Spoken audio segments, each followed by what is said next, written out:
I saw this fella's what do you call it today. Oh, except I'm not supposed to say what do you call it.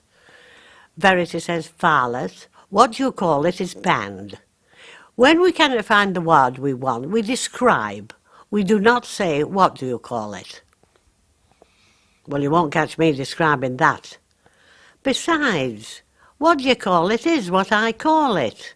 Somebody's what do you call it. Anyway, I saw it. I didn't think anything about it, only somebody must have gone and alerted the office, because next thing you know, bouncing Betty pokes in. She says, Violet, I have to ask you this. Was the penis erect? I said, Nurse Babty, that's not a word I would use. She said, erect? I said, no, the other. She said, well, Violet, you've had what we call a stroke. You're sometimes funny with words. I said, I'm not funny with that word. She said, things have changed now, Violet. Penis is its name. All the other names are just trying to make it more acceptable. Language is a weapon, Violet. We're at war. I said, who with? She said, men. He was a smartish fella. Can't have been more than 70, and a lovely blue suit. He could have been a bank manager, except he had no socks on. I said, you can put that away. He said, I've got a big detached house in Harrogate. I said, that's no excuse. He said, it's got 5 bathrooms. They've inaugurated this, what do you call it, this chairlift thing. I think he must have come up from downstairs. There's been 1 or 2 of them trying to migrate. They get bored. And do you wonder? Anyway, when he saw it wasn't cutting much ice with me, he takes it over to Hilda. Only she's busy braying on a tray with a spoon, so it doesn't make much of an impact there either. Mary's asleep, and when he wakes her up and says, look at this, she says, is it dinner time? And goes back to sleep again. In the finish, he comes back to me and he says, I've forgotten. Did I show you this? At which point, Reenie rushes in, sees his lordship with his trousers down and says, are you my taxi? I'm all ready. I said to Francis, and they call it a rest home.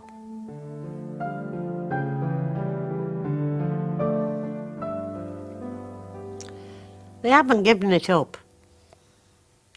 We were throwing this ball about, a big felty thing. I could never catch a ball when I was a little girl, so I know I can't do it now.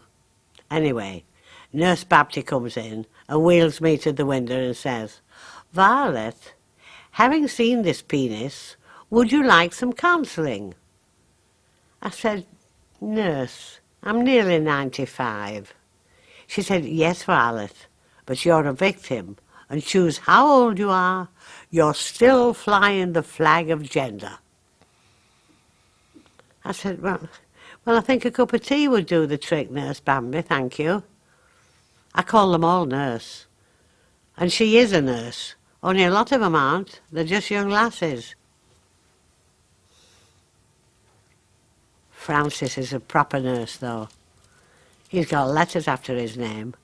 And you can tell, because he has me out of my clothes in no time. I said, somebody tried to undress me once, only it wasn't a patch on you. Are you sharp as this with your girlfriend? He said, you're my girlfriend. Oh, he has some grand arms.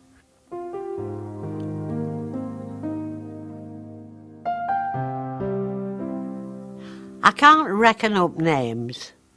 New lass on this afternoon. Bonny little thing. Helping Francis put me to bed for me lie down.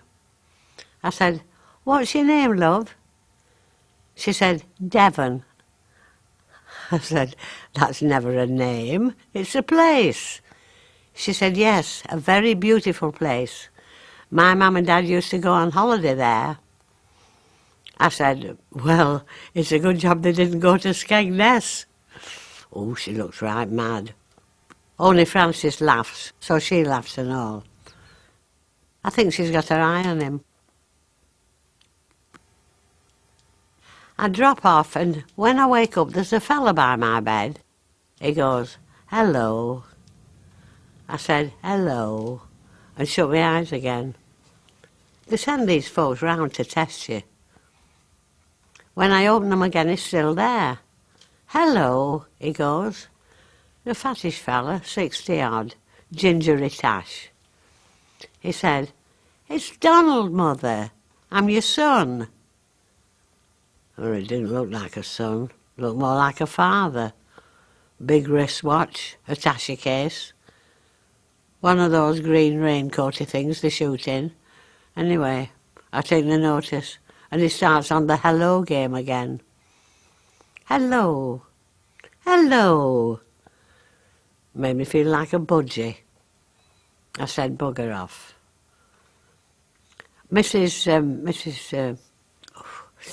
A light-coloured lady, Mrs. Shah comes in, starts squeegeeing around. He says, "It's tragic, isn't it? She's never had a day's illness in her life. I think it's a disease of civilization. Does it happen in your country?" She says, "I'm from Huddersfield." Then Renee comes in, ready for off as usual. She says, "Are you my taxi? I've been waiting all morning." "Oh, I've just remembered," he says. "I'm wanted in Wakefield." Shoves his tash in my face and he's off. Mrs. Shah says, "Was that your son?" I said, "He thinks so." She says, "My son's got in to do engineering. He's 6'2". I lay there, working it out. See, if I had a son, I must have had a husband. So when Francis was wiping my bottom later on, I said, "Did I get married?" And he said, "Yes. Can't you remember?" I said, "I remember one young man, but I don't think I took the plunge." "Are you married?" He said, "You get star treatment here, Violet. Even the Queen doesn't get her bottom wiped."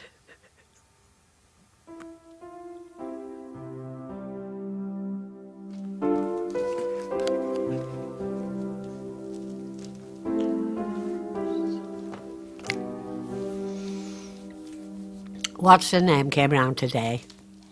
Her that helps me with talking. Name of a cricket bat. Else a gas oven. Oh, Verity. She's a nice looking lass, but makes note of herself. A big jumper thing. I said, "I bet you've got a right nice..."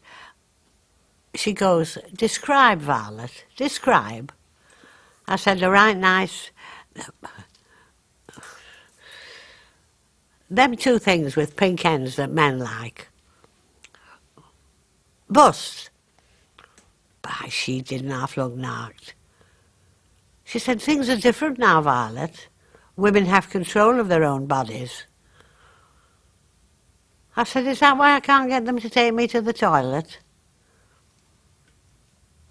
Then we start doing these exercises, naming folk.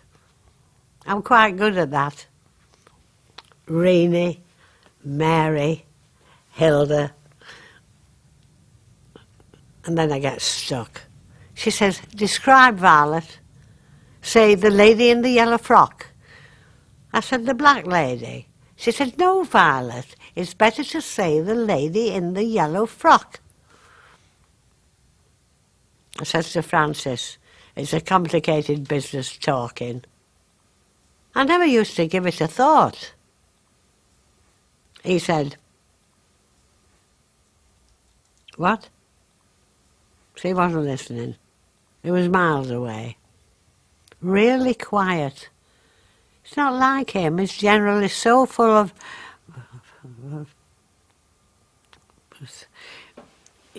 getting tins. Beans. Oh, he's a lovely looking lad.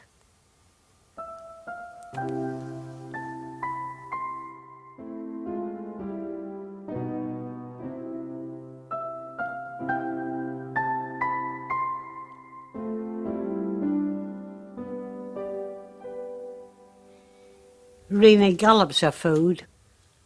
She was sick today, all down Frances's front. I said, you gallop your food, you. She said, well, I have to. I've got a taxi coming. I said, Rena, where's this taxi taking you? She said, Armley. I said, Armley where? She said, my mum and dad's in 1947. I said, well, if he can take you there, I bet he does a spanking trade. Anyway, she fetches her dinner back all down Francis. So he says, you'll have to excuse me, ladies. And he takes his tunicky thing right off. And by, he's a grand-looking lad. Not a mark on him. And right big here. It made you want to do that, whatever it's called. Ooh, lovely. Devon came in. I saw her having a look. When he's finished cleaning up, he says, well, Violet, you've seen something today. I said, I've seen it before. It just had a little bit of, a bit of this, starting here. You know, like they do at that age. I said, don't get yourself. He said, what? I said, well, like when you don't come home, back, khaki and poppies. He said, nay, that's all done with now. They don't die like that. And he looked right, what's it called? And it kind of,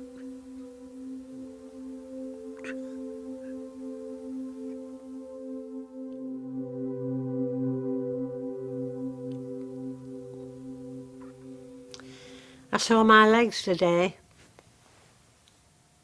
I didn't own them. They didn't look like my legs at all. That Devon was giving me a bath. I said, them's never my legs. She said, whose legs do you think they are? I said, well, you never know in this place. I've had somebody else's teeth before now. And this frock isn't mine. Tangerine doesn't suit me. Where's that green little frock? She said, Hilda kept wetting herself in it and it's gone funny. You see, Francis wouldn't have put me in this frock. Only he wasn't there.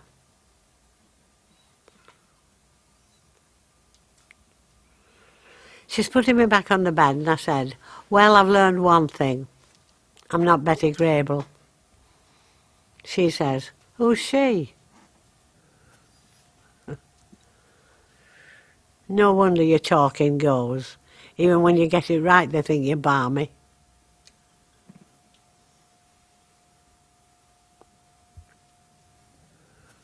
Francis knows all the old film stars.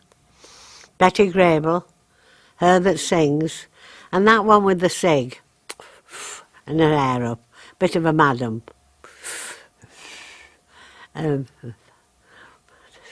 Betty Davis. Anyway, I'm sitting on the bed when they all waltz in with this cake. Turns out it's my birthday. I'm 90-something, I don't know. They did tell me. Candles. Tasted like candles, did the cake. Anyway, I had to reckon to be suited. They kept saying a few years more and I'll be getting the now then. Lad comes on a bike. Folks stood at the door, weeping. Telegram. Her on the horse at the end of the pictures. She sends it to you, apparently. The Queen. No Francis, though. I said to Nurse Babty, where is he? She said, oh, he's gone for a check-up. I said, check-up? For what? She said, oh, they do that now.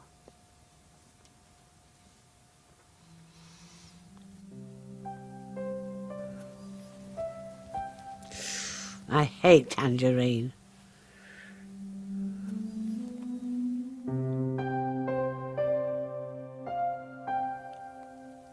Verity fetches a young lad in this morning. She says to him, you're privileged. Violet is our oldest resident. She says, Spencer's going to ask you 1 or 2 questions for his school project. It's about the past. Poor looking lad. Bonny face. Floppy clothes, shirt tail out. I said, is that your big brother's jumper? He says, no, it's dead smart, is this? Gets out his exercise book and says, what was it like then? I said, well, he said, were things better or worse? I said, well, my legs were better. He said he didn't mean that. Verity comes back and he says, she doesn't seem to know what I'm talking about. Verity says, well, she's had a stroke. Now, come on, I'll find you another one. I said to Francis, it means trams and whatnot, strikes, tin baths, the war. Francis says, which war? I said, the proper war, when all the young lads got killed. Never again, that war. He said, hold my hand. Francis said, did you have a young man? I said, yes. He said, what was he like? I said, no. His name was Edward. They had a little confectioner's down Tong Road. He used to fetch my mum a vanilla slice. Every time he came round, a vanilla slice. I still had hold of his hand. I said, when you were courting then, it was a kind of, well, where you fight. He said, struggle. I said, aye. He'd managed to get one button undone one night and another the next. And lasses weren't supposed to do much in them days, just lie back and get ready to draw the line. And because I'd let him get so far one night, he'd know where the front line was. So the next night he'd get there a bit quicker and push on a bit further. Another button, you know. It was that grudging somehow. But it's the way you felt then, and had to be then. Anyway, he was going off to France next day. He was in a camp over at Church Fenton, and they'd given him a pass for his last night. My mum, oh, she was a good one. She'd put some anemones in a vase. I love anemones. And put a fire in the front room. And then she reckoned she had to stay at my Aunt Florence's that night. See, ordinary folks then were better than they're ever given credit for all they were so straight-laced. I gave him his tea, and then we went in and sat in the front room, and he started on like undoing my buttons and kissing and whatnot. Only I'd wanted to look nice, so I'd put on my best frock, and he couldn't fathom how it unfastened. I should just have taken it off. But I didn't. And poor Lammy got so fed up with these flaming button things, in the finish he gave up. He'd taken his leggings off, his puttees, because they were hot, and he was in his shirt sleeves. They were right rough khaki shirts then, real cheap and itchy. Anyway, in the finish he gets up off the sofa and says, "Oh, hang this lot." And he takes his shirt off and everything else besides. He doesn't say a word, just takes it all off and stands there on the hearthrug. And he looked a picture with the fire and all that, not a mark on him. And then he says, "Take your clothes off now."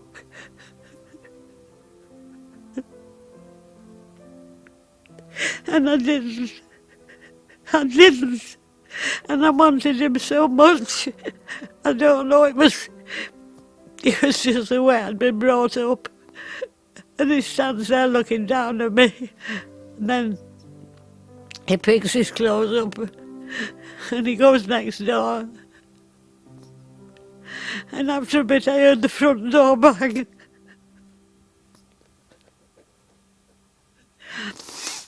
See, they look old in photographs compared with what they look now. Only they weren't. They were lads, same as you. And just as grand. I saw the yellow thing the boy on the bike brings. His sister fetched it round. A telegram. And a vanilla slice for Mum. And then later on they had a letter written to me from the King, same as everybody did who lost somebody. They keep saying I'll be getting a telegram soon for my birthday. Francis says, "Do you know something, Violet? In all that you never said, what do you call it, or what's its name? Not once. You knew all the words." Only I should have let him, shouldn't I? I've never forgiven myself.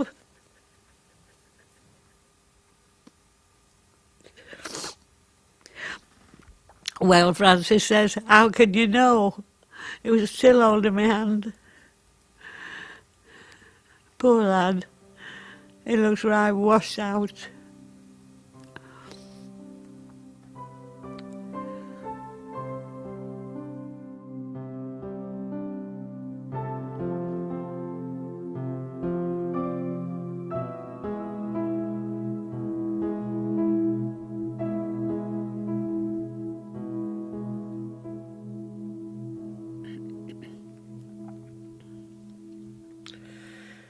I thought they'd got pneumonia beat.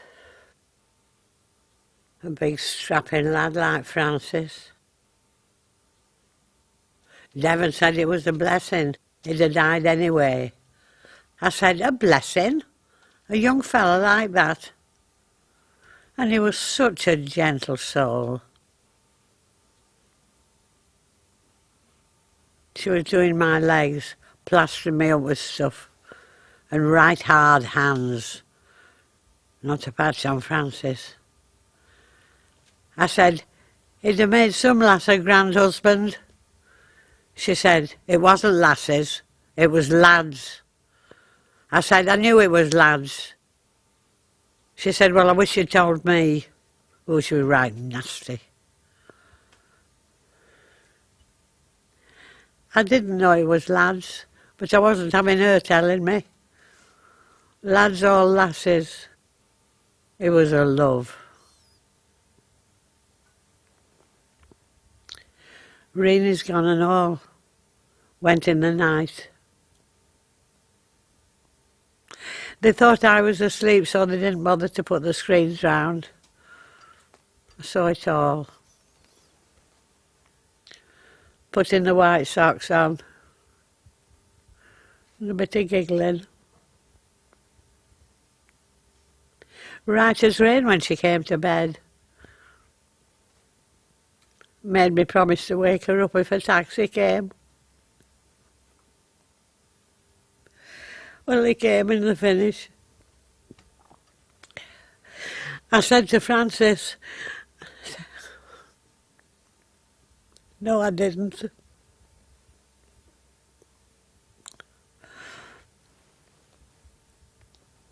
My arm seems to have gone to sleep this morning, and this hand. Now then, I'll have another of these somewhere.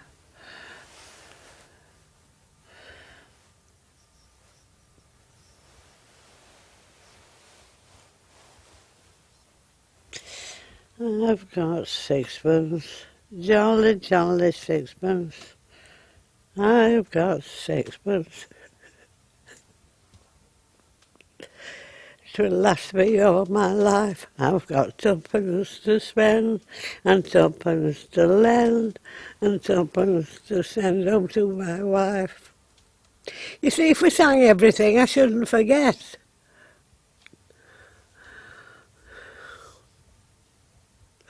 Pets is what you want in this place. Else babies. Something you can do this with. Not have to talk to. It's no game, is this?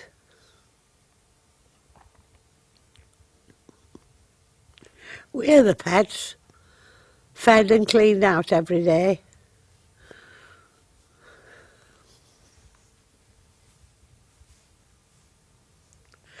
It's a kennel, is this? Pedigree chum. Pedigree chum.